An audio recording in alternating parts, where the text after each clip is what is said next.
Assalamualaikum warahmatullahi wabarakatuh. Hari ini kita akan berkongsi sejenis alatan pembelajaran ataupun pengajaran dan pembelajaran atas talian menggunakan aplikasi yang telah sedia ada. Untuk aplikasi yang kami cadangkan, kami akan menggunakan aplikasi Kahoot lah. Dalam slide ini kita ada mengenali diri tentang Kahoot, apa itu Kahoot, kelebihan dia, kekurangan dan kesimpulan daripada slide tersebut. Ini kita pas lah. Okey. Untuk pengenalan pada Kahoot ni ada satu platform berasaskan kuis. Yang mana platform ini diciptakan dalam bentuk kuis lah. Pengajar boleh membuat soalan-soalan dalam bentuk betul ataupun salah, ABCD ataupun pelbagai jenis konsep kuis yang guru tadi mahukan lah. Jadi dengan platform seperti ini, ia boleh menarik minat pelajar lah lebih mendalam dalam pelajaran tersebut. Yang kedua, Kahoot ini dia berasaskan permainan. Maksudnya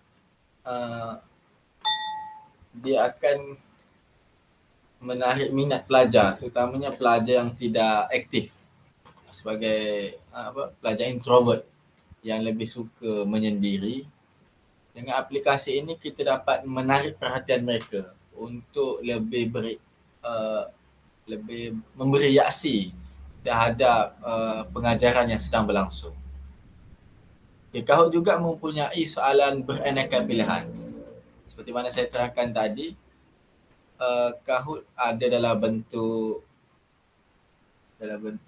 ABCD, bentuk ya ataupun salah, ya ataupun tidak, adalah bentuk sliding, ataupun kita boleh menjawab dalam bentuk esei dan sebagainya. Kahoot juga menguji kepentasan pelajar dalam menjawab soalan. Dalam aplikasi Kahoot ni, kita boleh menetapkan masa untuk pelajar menjawab. Contohnya, pelajar diberi masa selama 20 saat untuk menyelesaikan soalan tadi. Maka pelajar perlu memberi jawapan dengan sepantas mungkin. Dan sekiranya mereka tidak menjawab, maka tidak ada markah lah untuk mereka dalam masa tersebut. Dan melalui Kahoot ini, guru dapat menganalisis kefahaman pelajar tentang tajuk yang akan dipelajari ataupun yang telah dipelajari. Contohnya, sekiranya guru menggunakan aplikasi Kahoot ini dalam sesi induksi, maka guru boleh melihat apakah kefahaman ataupun ilmu-ilmu yang telah sedia ada pada pelajar sebelum kelas bermula.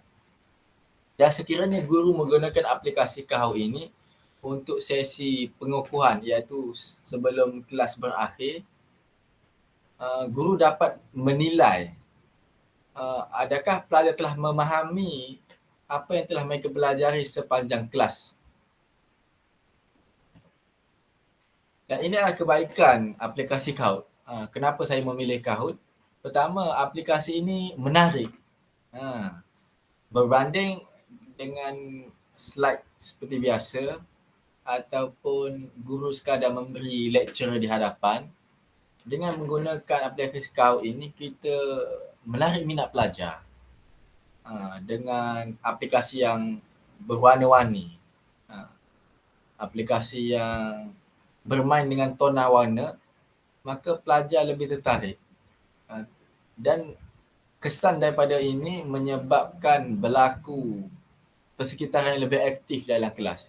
Tak kira lah sama ada kelas itu secara face to face ataupun lebih-lebih lagi kelas dalam keadaan online. Pelajar yang lebih suka menutup kamera dan sebagainya, dengan menggunakan aplikasi seperti ini, kita dapat melihat reaksi mereka terhadap soalan-soalan ataupun pembelajaran yang sedang berlaku. Nak tahu juga dia cepat, mudah dan percuma. Maksud cepatnya, guru tidak perlu menyediakan alatan pengajaran tambahan. Guru hanya perlu masuk ke sesi online dan setting, dan template-nya sudah sedia ada. Dia tidak perlu design benda yang baru. Sekadar masuk, isi soalan jawapan, boom, siap. Dan Kahoot juga adalah percuma. Maksud percuma ni, kita tidak perlu membayar untuk menggunanya. Tetapi kadar percuma itu adalah terhadlah. Maksudnya sekiranya guru tadi mahu menggunakan fungsi yang berlebihan ataupun yang lebih advance, maka dia perlu membayarlah dengan nilai-nilai tertentu. Tetapi sekiranya dia hanya mahu menggunakan beberapa sahaja, maka ialah percuma. Kau juga mempunyai kepelbagaian feature, banyak fungsi lah. Contohnya kau dapat menilai pelajar. Maksud menilai kefahaman mereka lah, sama ada mereka memahami tajuk ini ataupun tidak. Kau juga dapat menguji kepantasan pelajar. Seperti mana saya bagi tahu tadi, kau ini menyediakan masa tertentu untuk pelajar menjawab. Maka mereka perlu brainstorm otak mereka untuk menjawab soalan dengan cepat dan tepat. Dan guru juga boleh menggunakan Kahoot untuk mengumpul pendapat pelajar. Contohnya soalan itu berbentuk dalam esei. Maka guru bagilah masa 1 minit untuk pelajar memberi pendapat tentang apa yang hendak dipelajari sesi akan datang dan sebagainya. Dan last sekali Kahoot ini boleh menghasilkan sosial kelas yang lebih baik. Terutamanya dalam keadaan online, pelajar yang introvert, tidak bercakap ataupun menutup kamera, dengan adanya aktiviti seperti Kahoot ini, mereka akan bereaksi, akan menjawab soalan, akan sekiranya soal jawapan mereka salah, maka mungkin guru boleh menggunakan interaksi dua hala untuk mengajar ataupun mengenal pasti mengapa mereka memilih jawapan tersebut. Begitulah setiap aplikasi walaupun ada kebaikan, dia juga ada kekurangan. Jadi kekurangannya adalah, pertama, kadang-kadang jawapan pelajar ini tidak konsisten. Contohnya, sekiranya kita mengulang kuis yang sama kepada pelajar, kemungkinan dia tidak memilih jawapan yang sama. Begitu juga Kahoot ini berasaskan internet. Masuk berasaskan internet ini, sekiranya pelajar tidak mempunyai liputan internet yang baik, maka ia akan menyusahkan pelajar sendirilah. Kemungkinan pelajar itu akan menjawab soalan yang lebih lambat berbanding orang lain kerana masalah liputan internet tadi. Begitu juga sekiranya guru yang tidak ada liputan internet, maka soalan yang disediakan juga tidak dapat dipaparkan kepada pelajar. Kesimpulannya, walaupun aplikasi ini ada kekurangan, tetapi aplikasi ini adalah baik untuk guru kerana guru akan lebih proaktif. Maksudnya sebelum kelas bermula, guru telah menyediakan soalan-soalan sama ada yang hendak digunakan di sesi induksi ataupun di sesi pengukuhan. Begitu juga ia memudahkan guru dalam proses penilaian, sama ada penilaian awal kelas ataupun akhir kelas. Untuk pelajar pula, walaupun agak bermasalah dari segi internet dan sebagainya, sekiranya pelajar mendapat liputan yang baik, sama ada dari segi alatan gadgetnya dengan internet yang baik, maka ia akan menjadi satu platform yang seronok untuk pelajar, menyebabkan pelajar lebih suka belajar. Dan benda ini boleh dijadikan modul untuk pelajar ulang kaji. Sekiranya guru menyediakan soalan-soalan contoh untuk pelajar, maka pelajar boleh menjawab berkali-kali sehingga soal jawab itu melekat di minda dia dan sebagainya. Okey, sekarang saya akan menunjukkan kepada anda semua macam mana kita nak apa dah, nak buka aplikasi ini. Meh, aku terlupa nak buka tadi. Jadi untuk slide ini kau kena apa dah, kau kena potong lah sikit Kena cut sikit. Boleh ajah deh. Meh aku. Kena tanya Nabil lagi kan. Tanya Nabil. Kena tanya juga. Okey. Okey. Saya akan sambung balik Uh,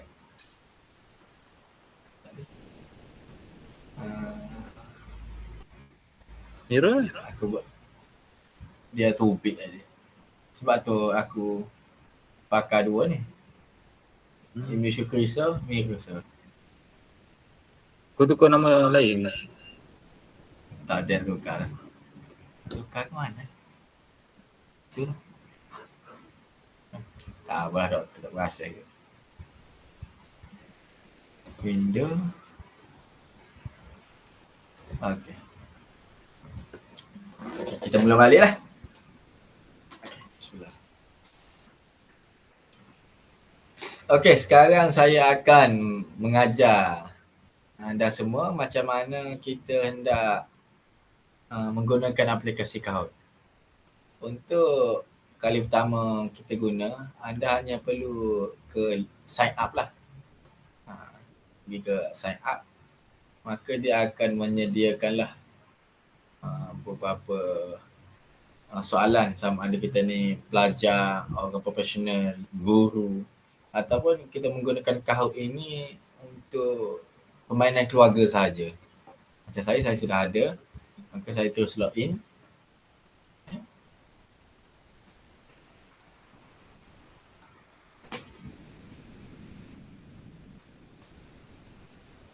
Kita terus masuk.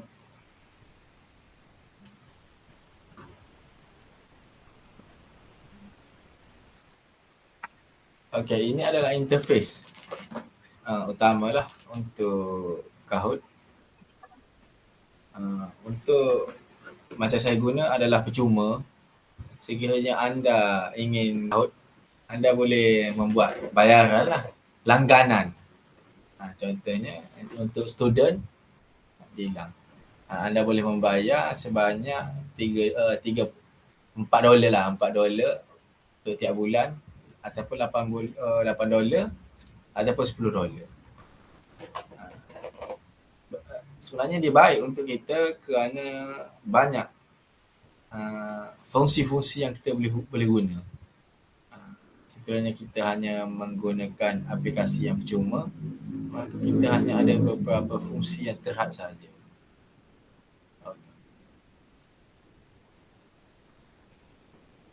Untuk membuat soalan, maka kita perlu create dah.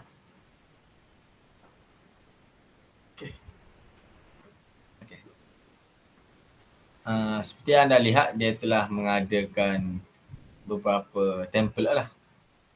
Okey, macam saya akan ambil ni lah. Okay, dia telah adakan kolom. Untuk membuat soalan, kita hanya perlu tekan atas ni. Maka kita tulis soalan. Contohnya, okay, ini soalan kita. Dan kita boleh masukkan contoh-contoh media seperti video, gambar, bunyi dan sebagainya lah untuk membantu soalan kita untuk memahamkan pelajar tadi. Dan di sini kita akan tulislah jawapan. Dan setelah kita, contoh saya tulis.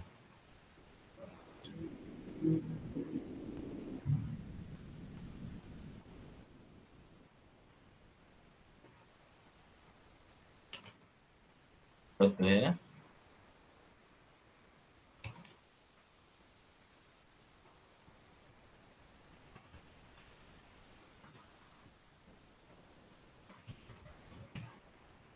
Ini contoh soalan. Dan sekiranya kita hendak menggunakannya, kita hanya perlu okay, soalan dah siap. Maka kita save. Contoh kita save.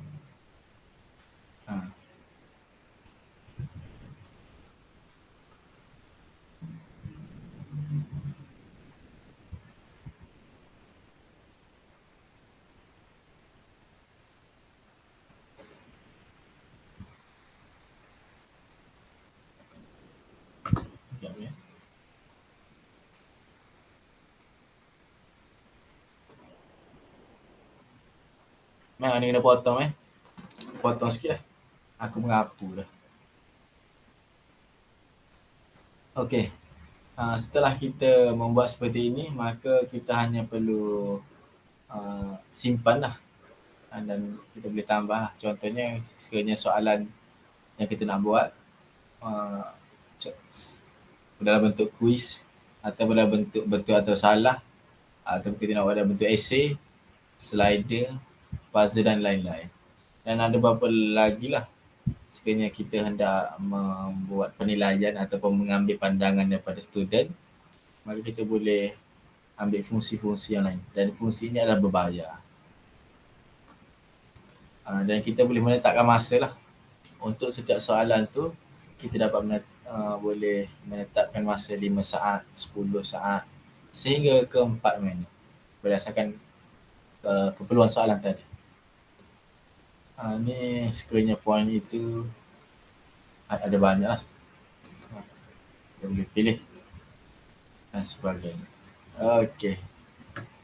Itu saja untuk saya. Sekiranya anda ada apa-apa soalan, bolehlah terus hubungi saya. Sekian, terima kasih.